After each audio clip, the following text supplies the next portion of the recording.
साध संगत जी, प्रेम से कहना धन निरंकार जी। एक नई साखी के साथ स्वागत है आप सभी का आपके ही अपने चैनल पर। आज की साखी का विषय है कि कैसे भगवान की कृपा से एक व्यक्ति का जीवन ही बदल गया। तो चलिए सुनते हैं आज की ये साखी। साध संगत जी, बहुत पुरानी बात है।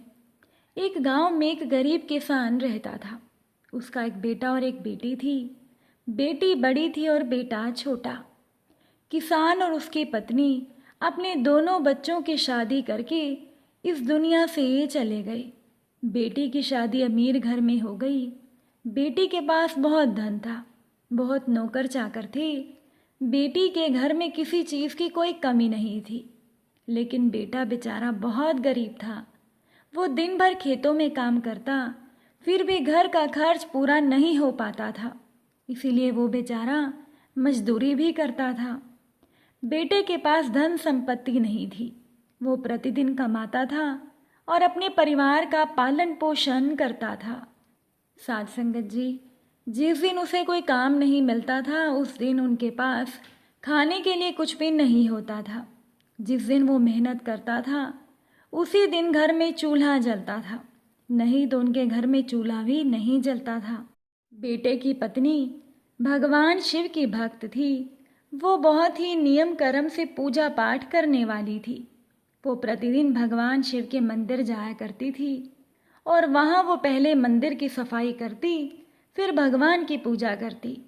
भगवान भोलेनाथ में बहुत ज़्यादा श्रद्धा और विश्वास होने के कारण उसे अपनी गरीबी से कोई शिकायत नहीं थी। घर की हालत चाहे जैसी भी हो, वो पूजा पाठ ज़रूर करती थी।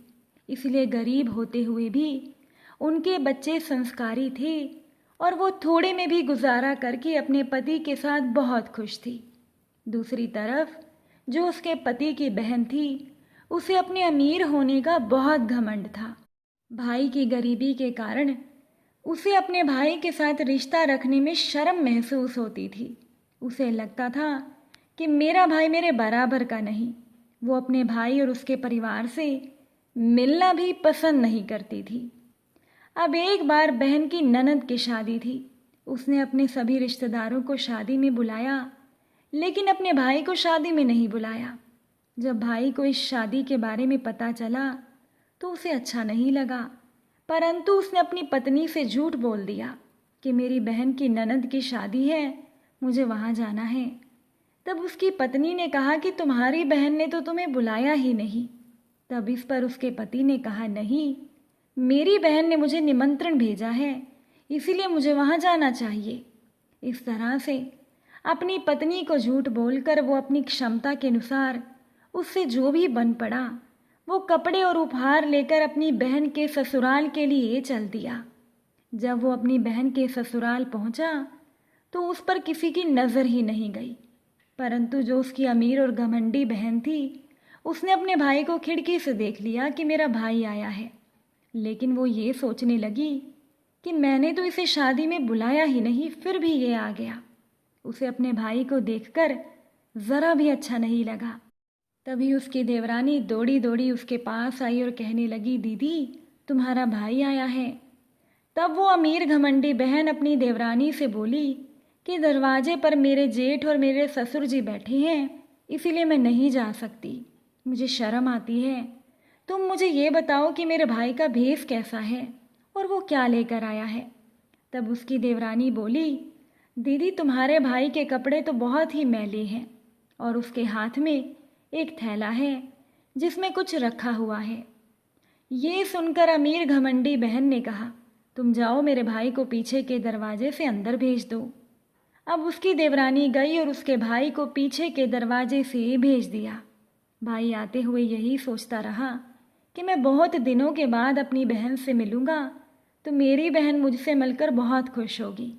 लेकिन पैसे के घमंड में अंधी बहन ने भाई की भावनाओं को समझा ही नहीं।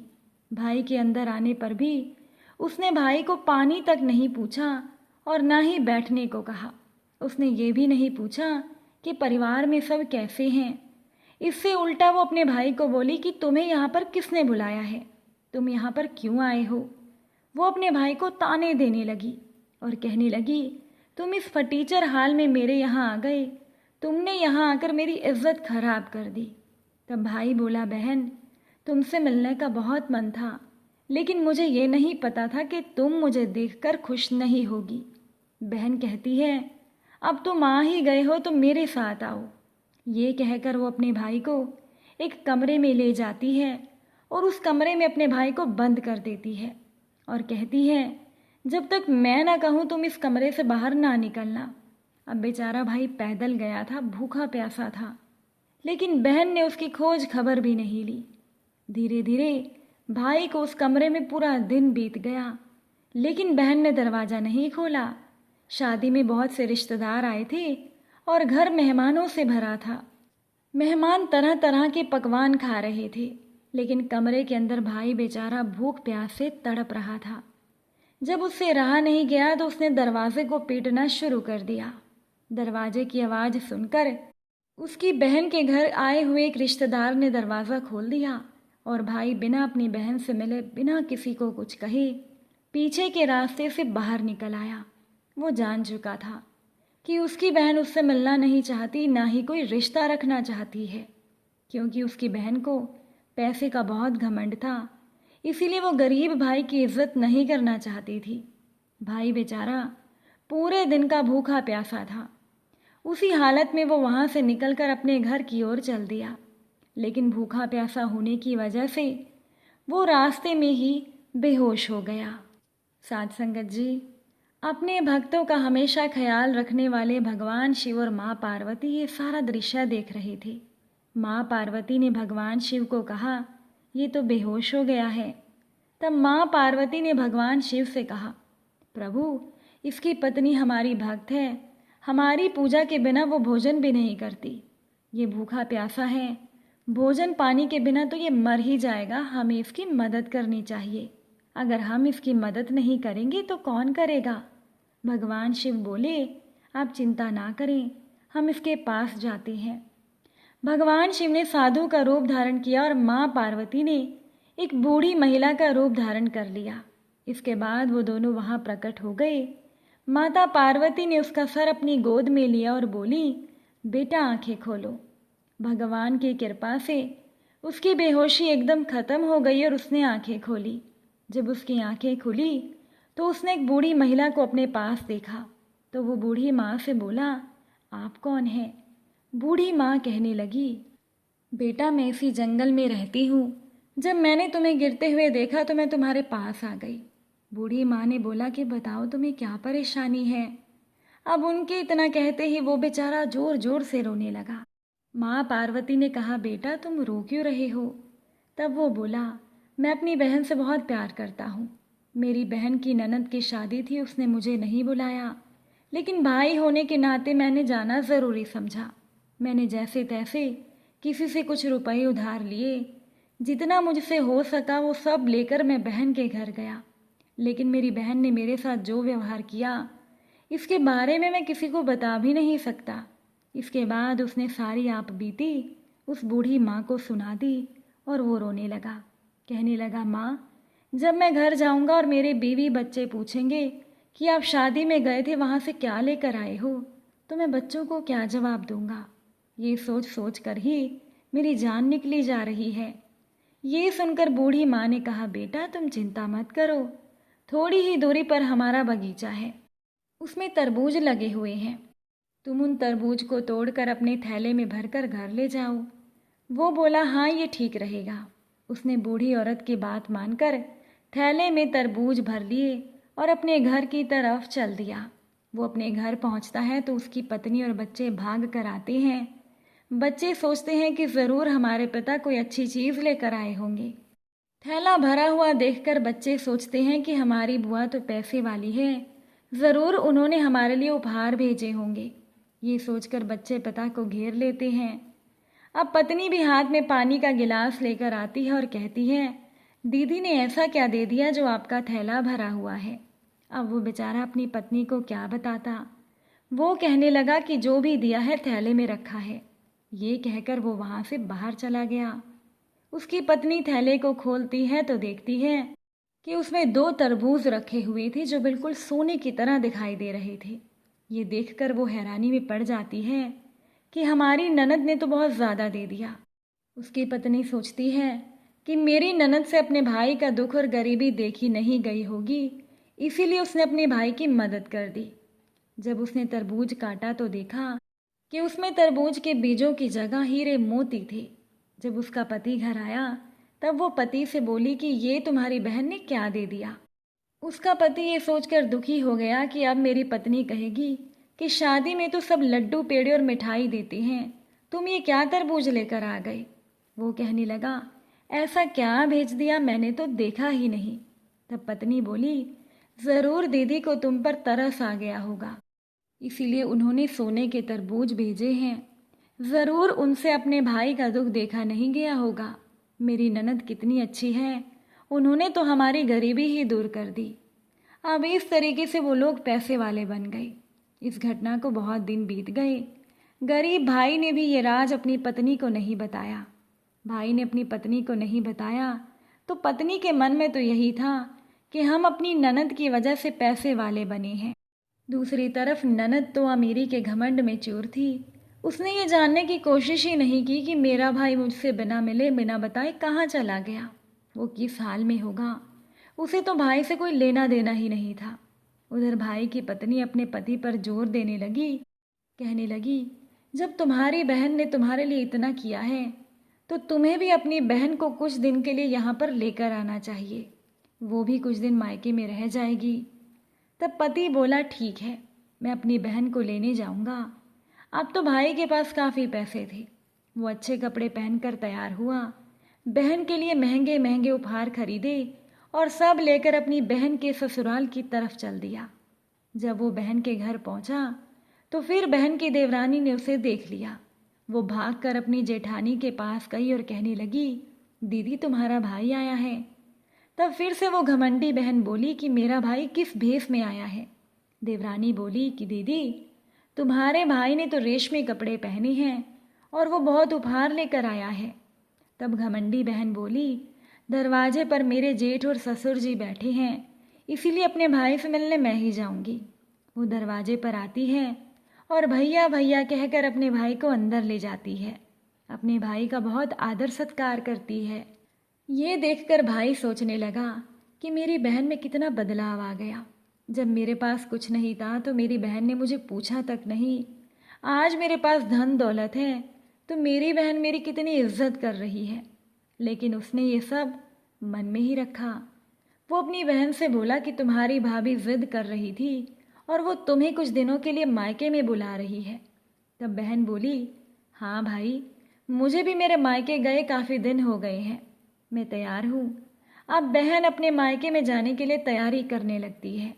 जब घमंडी बहन अपने भाई के घर आती है तो अपने भाई का घर और परिवार और उसकी शान शौकत देखकर घमंडी बहन की आंखें खुली की खुली रह जाती है। उसकी भाभी उसका बहुत आदर सत्कार करती है, क्योंकि उसे तो यही लगता था कि उसी की ही वजह से वो लोग अमीर बने हैं। वो तो अपनी अमीरी का सारा श्रेय अपनी ननद को ही दे रही थी। वो मन से यही मानती थी कि मेरी ननद ने हमारी मदद की है, इसीलिए भाभी अपने ननद की हर एक इच्छा पूरी कर रही थी। उसकी ननद कहती, भाभी मुझे ये चाहिए, मुझे ये लेना है। वो जो भी फरमाइश करती उसकी भाभी उसकी सारी फरमाइश पूरी कर रही थी। अब ननद के वापस जाने का समय आ गया तो भाई बोला, ठीक है, अब बहन को विदा तो करना है, लेकिन मैं बहन को एक जोड़ी जूती बनवा कर देना चाहता हूँ।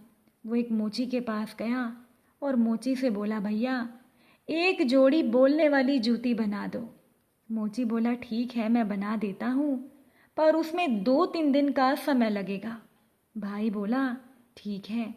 वो घर आया और अपनी बहन से बोला, बहन तुम 2 या 3 दिन के बाद चली जाना, तब तक तुम्हारी जूती भी बनकर आ जाएगी। बहन बोली, ठीक है भैया। 2 दिन के बाद जब जूती बनकर आई तो बहन वो जूती देखकर बहुत खुश थी, क्योंकि उस जूती पर बहुत सुंदर मीनाकारी और कढ़ाई की हुई थी। उस पर हीरे मोती लगे थे। ये देखकर बहन खुश हो गई। जब उसने जूती पहनी तो उसे जूती में से आवाज़ आई कि गरीब का कोई रिश्ता नहीं होता, गरीब का कोई रिश्तेदार नहीं होता।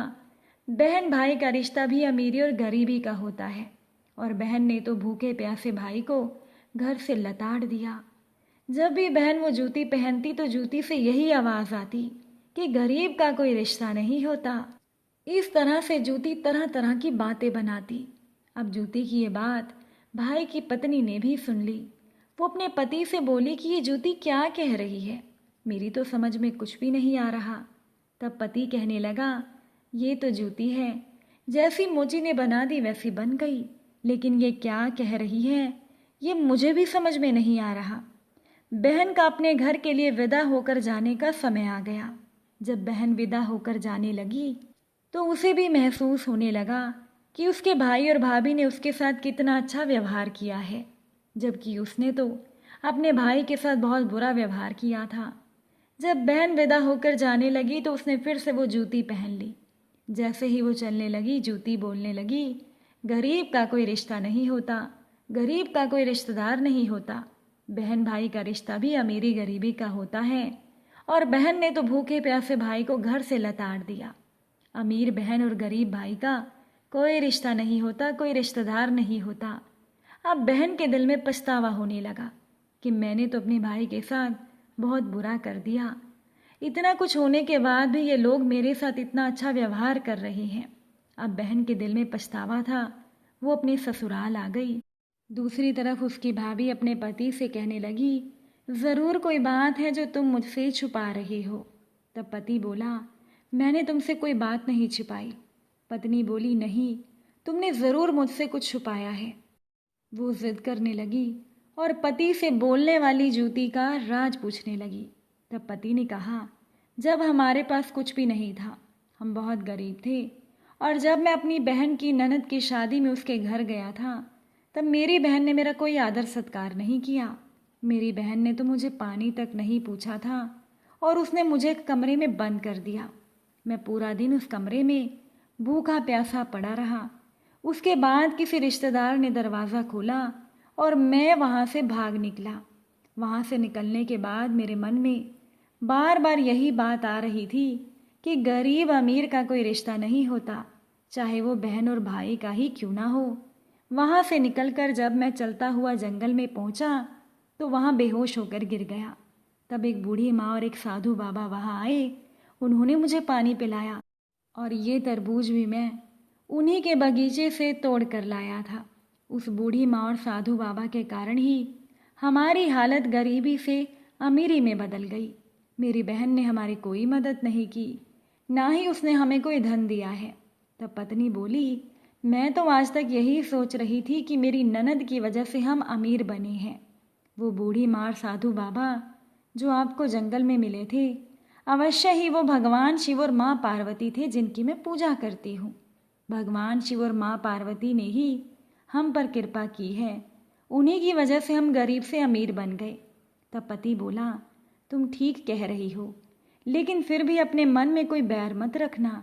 वैसे तो हम अपनी बहन की वजह से ही पैसे वाले बने हैं। अगर मेरी बहन मुझे घर से ना निकालती, मेरा निरादर ना करती, मुझे भूखा ना रखती, तो मैं उसके ससुराल से नहीं भागता, और तब शायद हम पर भगवान शिव और माँ पार्वती की कृपा भी नहीं होती। किसी न किसी रूप में ये सब जुड़ा हुआ तो मेरी बहन से ही है ना, उसी की वजह से हम पैसे वाले बने हैं। वो अपनी पत्नी को समझाते हुए कहने लगा, मेरी बहन के प्रति तुम अपने मन में कोई दुर्व्यवहार मत रखना और उसके साथ कोई भी ऐसा बर्ताव मत करना कि उसे ये महसूस हो कि जैसे उसने मेरे साथ किया हमने भी वैसा ही उसके साथ कर दिया। पत्नी बोली, आप परेशान ना हो, ऐसा कभी नहीं होगा।